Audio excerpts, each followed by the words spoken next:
여러분, 이곳은 인천의 휴양지이자 해산물을 들여오는 국가왕 소래포구 종합어시장이 올시다. 이곳은 과거 2012년 한 해 방문객이 무려 845만 명에 달했던 유명한 곳이었는데요. 그와 동시에 용산의 용파리, 노량 수산시장과 더불어 지독한 바가지로 악명을 얻게 되었다고 합니다. 과연 이곳에서 과거에 어떤 일들이 있었던 걸까요? 여러분, 궁금하면 구독, 좋아요 한번 부탁드리겠습니다. 안녕하세요, 시청자 여러분, 그리고 해외 동포 여러분. 재미멀 오늘도 인사드리겠습니다. 오늘은 소래포구 영상을 올려드리고자 촬영을 하고 있습니다. 영상에 앞서 공지드릴 사항이 하나 있는데요. 이 영상은 특정 단체나 특정인을 비방할 목적이 아니라 과거에 있었던 일들을 살펴보고 현재 상황을 실제 촬영해 보면서 더 나은 미래로 갔으면 하는 취지의 영상임을 공지드리겠습니다. 경인 지역에 사시는 분들이라면 아마도 이곳을 한 번쯤은 와보시지 않았을까 하는 생각이 되는데요. 저 멀리 지방에 사시는 우리 시청자분들께서는 이곳을 와보시지 못한 분들도 계시리라 생각됩니다. 오늘은 제 영상을 통해서 눈으로 관찰해 보시기 바라겠습니다. 이곳 소래포구는 1930년대에 염전이 생기면서 알려지기 시작했었는데요.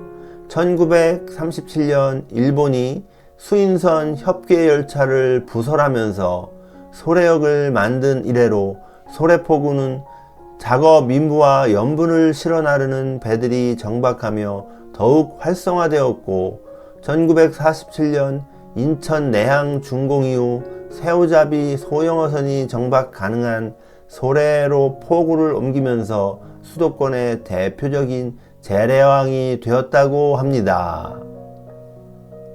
소래포구의 시작이었던 염전은 1996년 폐쇄되어 소래습지생태공원으로 이용되고 있으며 인천시의 둘레길 사업과 전망대 건설 등을 통한 관광자원을 개발했었고 인천의 소래포구를 모르는 사람이 없어졌을 정도로 인지도가 생겨나게 되었다고 합니다. 2012년 소래포구 방문객 수가 845만 명이었고 이 당시 에버랜드 방문객이 667만 정도였다고 하니 정말 대단한 인기 관광지였음을 틀림없어 보입니다. 하지만 이러한 인지도 상승은 순기능만 한 것은 아니었는데요. 올라간 인지도는 한편으로는 바가지와 바꿔치기 같은 부도덕한 상술과 함께 나타나게 되면서 매스컴의 꾸준한 보도가 되고 지속적으로 비난을 받았던 사례들이 있었습니다. 지난 영상에서 서울 용산 전자상가 편을 올려드렸었는데요. 용산 전자상가에서 용파리가 악명을 떨쳤던 것처럼 이것도 지독한 바가지로 악명이 자자했고 심하게 표현하는 사람들은 수산업자가 양아치에 가깝다라고 이야기하는 사람들도 있었다고 합니다. 바가지는 물론이고 수조에서 죽어서 움직임도 없는 대게나 킹크랩을 신선한 것이라고 비싼 값에 판매하려는 등 파렴치한 행동을 보인 적도 있었다고 합니다. 물론 제가 지금 시장을 걸어보고 있는데 현재는 그런 모습들은 보이지 않고 가볍게 권해보는 정도는 보이지만 과거와 같은 그런 악덕 상의는 보이지는 않는 것 같습니다. 자, 그러니까 우리 시청자 여러분들 모든 상인이 그렇다라는 얘기 아니니 절대 오해는 없으시기 바라겠습니다.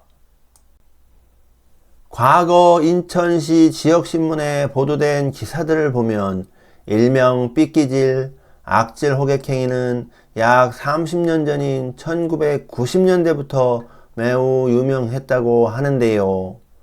90년대에 지나가는 차를 붙잡고 길막 호객행위를 하는 영상이 뉴스에 보도되기도 하였습니다.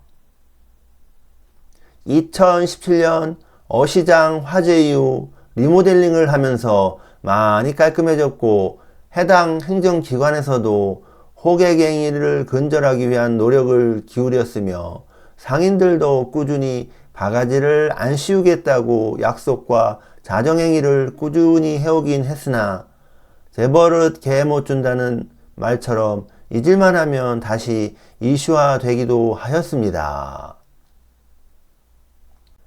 23년 겨울에는 한 유튜버가 소래포구를 찾아 가격을 물어보자 막말을 한 상인이 다시금 이슈화 되었다고 하는데요. 내용인즉슨 꽃게가 워낙 싸다는 소문에 이곳을 찾아와서 꽃게 가격을 물었는데 사지도 않으면서 쳐 물어보기는 이라는 막말을 들었다고 합니다. 최근인 24년 3월 한 유튜버가 소래포구 어시장을 방문해 바가지 및 호객 태도에 관한 영상을 공개했었는데요. 이때 상인이 대게 2마리의 무게를 재빠르게 측정하고 알려주지도 않고 당사자에게 확인시켜주지도 않은 채 재빨리 가져온 계산기를 두들겨 한 마리당 2kg가 넘어 2마리 합쳐 4.2kg라고 주장하고 총 37만 8천 원이라는 기적의 계산법을 보여준 사례도 있었다고 합니다. 24년 관할구청이 종합어시장 일대 점포 290여 곳을 단속한 결과 아직도 점포 여러 곳에서 저울치기를 위한 눈속임용 계량기를 사용하거나 일방적으로 수조에서 수산물을 꺼내 구매를 강요하는 문제를 확인했다고 하고, 정확한 무게를 알려주지 않고 임의로 가격을 부르는 경우도 발견되어 해당 점포들을 포함해 위생 규정을 어긴 점포 등에 각각 개선 명령과 과태료 처분을 내리기도 하였다고 합니다. 이곳 소래포구는 크게 구분해 볼 때 소래포구 전통어시장, 방금 봤던 시장이고요. 난전을 포함하고 있는 재래어시장, 마지막으로 소래포구 종합어시장으로 구분을 해볼 수가 있는데요. 이곳 중 전통어시장은 구청이 직접 관리하는 유일한 곳으로 건물이 구청 소유이고, 구청 상인회 직원이 2층 건물에 상주하여 민원실을 운영하고 있다고 합니다. 그러다 보니 바가지나 저울 사기 등 문제 발생 시 즉각적인 대처가 가능하고, 온누리 상품권 환급 같은 전통시장 지원도 받을 수 있다고 합니다. 자, 이 열차는 협계 열차라고 하고요.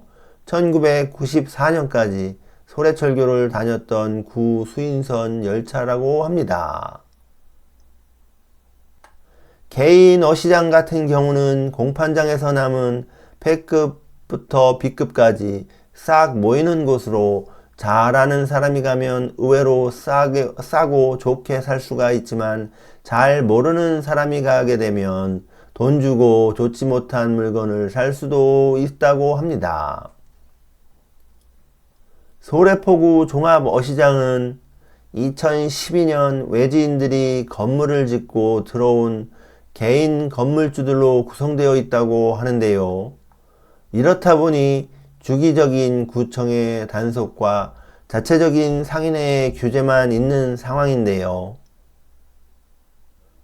사실상 그동안 악명 높게 알려진 상인들의 바가지치기, 물치기 논란 외에도 1층 횟집, 튀김집들이 야외 테이블을 깔면서 장사하는 배짱 영업으로 과태료를 맞는 등 대부분의 논란이 이곳에서 빚어졌다고 합니다. 오야둔 등 소래포구 이곳도 좀 더 나은 가격과 서비스를 통해서 관광객들에게 사랑받는 그런 곳이 되었으면 좋겠습니다. 항상 응원하겠습니다. 오늘은 여기까지입니다. 감사합니다.